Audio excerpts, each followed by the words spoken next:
नमस्कार दोस्तों, स्वागत है आपका अनुज लेटअप में। आज हम पढ़ने जा रहे हैं कक्षा 10वीं की क्षितिज भाग 2 की एक बेहद खास कहानी, नेताजी का चश्मा। ये कहानी किसी युद्ध, नारे या बड़े आंदोलन की नहीं है, बल्कि एक भावुक देशभक्ति की कहानी है, जो नारों में नहीं बल्कि साधारण आदमी के छोटे छोटे त्याग में बसती है।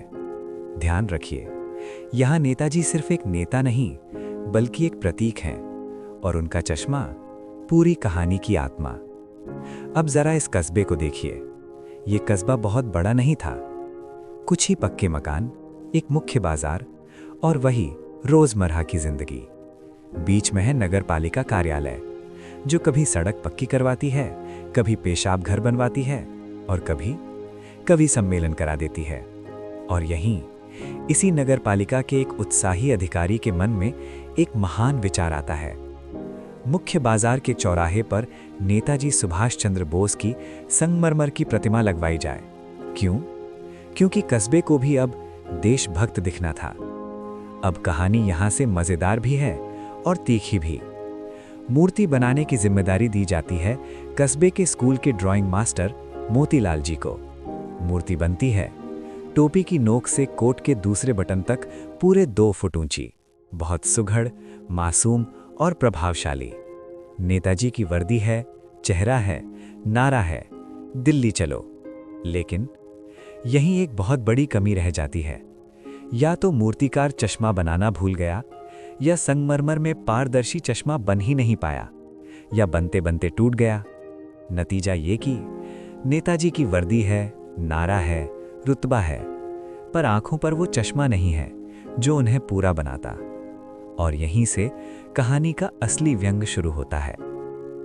अब कहानी में एंट्री होती है हलदार साहब की। हलदार साहब हर 15वें दिन कंपनी के काम से इस कस्बे से गुजरते थे। एक दिन उनकी नज़र चौराहे पर लगी नेताजी की मूर्ति पर पड़ती है। पहले तो वे रुकते हैं, फिर गौर से देखते हैं और अचानक चौंक जाते हैं। मूर्ति तो पत्थर की है, लेकिन उस पर लगा चश्मा रियल है, असली काला चौड़ा फ्रेम। तभी हलदार साहब के मुंह से निकलता है, वाह भाई, ये आइडिया भी ठीक है। उनका निष्कर्ष साफ है, मूर्ति कपड़े नहीं बदल सकती, लेकिन चश्मा तो बदला ही जा सकता है। और कस्बे के लोगों का ये प्रयास उन्हें सराहनीय लगता है। अब रहस्य खुलता है।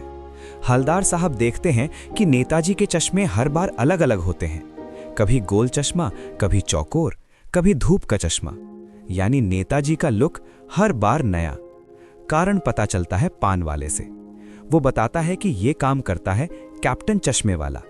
प्रक्रिया जी बड़ी मजेदार है। कैप्टन चश्मा बेचता है। अगर किसी ग्राहक को मूर्ति पर लगा फ्रेम पसंद आ जाए तो वो उसे उतारकर ग्राहक को दे देता है और नेताजी से माफी मांगते हुए उन्हें कोई दूसरा फ्रेम पहना देता है। नेताजी हर बार चुपचाप सह लेते हैं। अब जरा पान वाले को देखिए।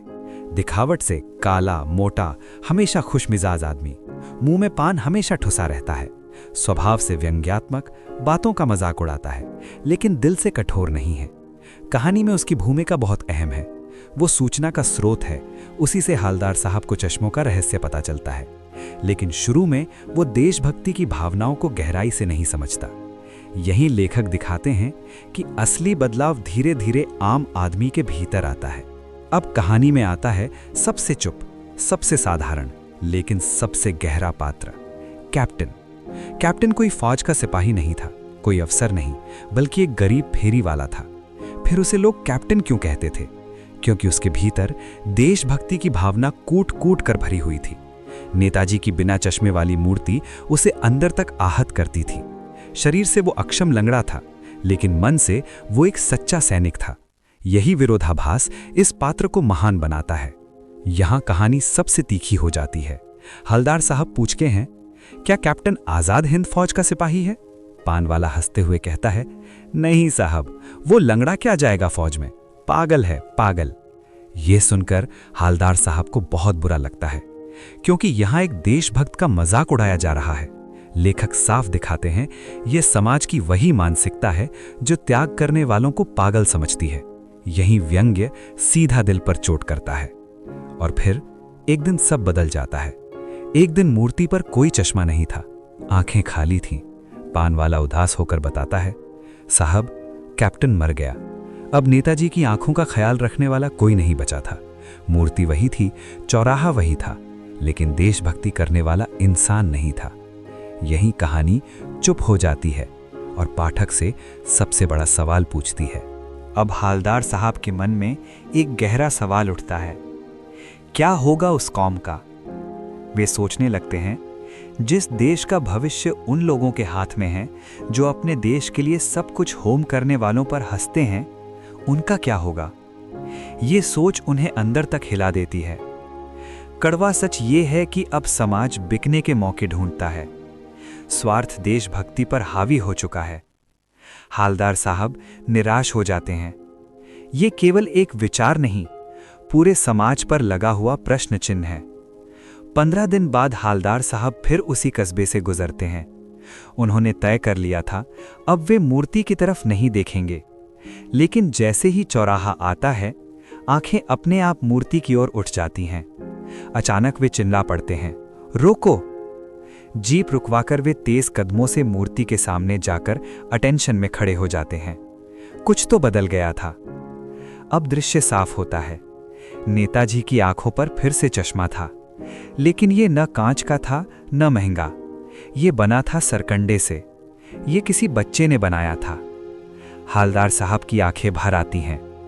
ये कोई खेल नहीं था, ये सबूत था कि देशभक्ति अभी भी जिंदा है, नई पीढ़ी के दिलों में।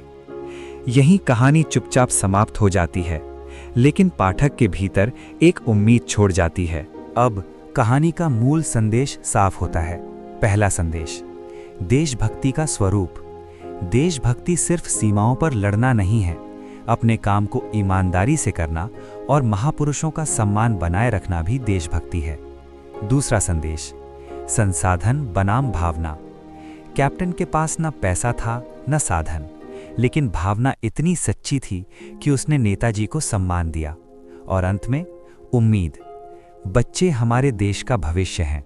सरकंडे का चश्मा इस बात का प्रमाण है कि उनकी भावनाएं आज भी सुरक्षित हैं। अब परीक्षा की दृष्टि से ध्यान देने वाला हिस्सा। पहला प्रश्न, पान वाले ने कैप्टन को पागल क्यों कहा और क्या ये उचित था? इसका उत्तर है पान वाले की संवेदनहीनता और देशभक्ति की गहराई को न समझ पाना। दूसरा प्रश्न, मूर्ति संगमरमर की, चश्मा रियल। इस विरोधाभास का अर्थ? ये मूर्तिकार की भूल और कैप्टन द्वारा उसे सुधारने के प्रयास को दर्शाता है। तीसरा प्रश्न, अंत में हलदार साहब भावुक क्यों हो गए? क्योंकि बच्चों में देशभक्ति का बीज देखकर उन्हें उम्मीद मिली कि देश का भविष्य सुरक्षित है। इस कहानी के लेखक हैं स्वयं प्रकाश, जन्म 1947, निधन 2019। उनकी कहानियों में मध्यम वर्गीय जीवन, सामाजिक यथार्थ और मानवीय संवेदना केंद्र में रहती है। भाषा सरल है लेकिन प्रभाव गहरा, और पूरी कहानी का अंतिम संदेश यही है कि देशभक्ति का सम्मान करें, संसाधनों की कमी को आड़े न आने दें। यहीं नेताजी का चश्मा समाप्त होती है, लेकिन उसका सवाल हमारे भीतर जिंदा रह जाता है। अगर आपको ये वीडियो पसंद आया हो तो अनुज लिटअप को सब्सक्राइब करें, जहां लिटरेचर है दिल की बात।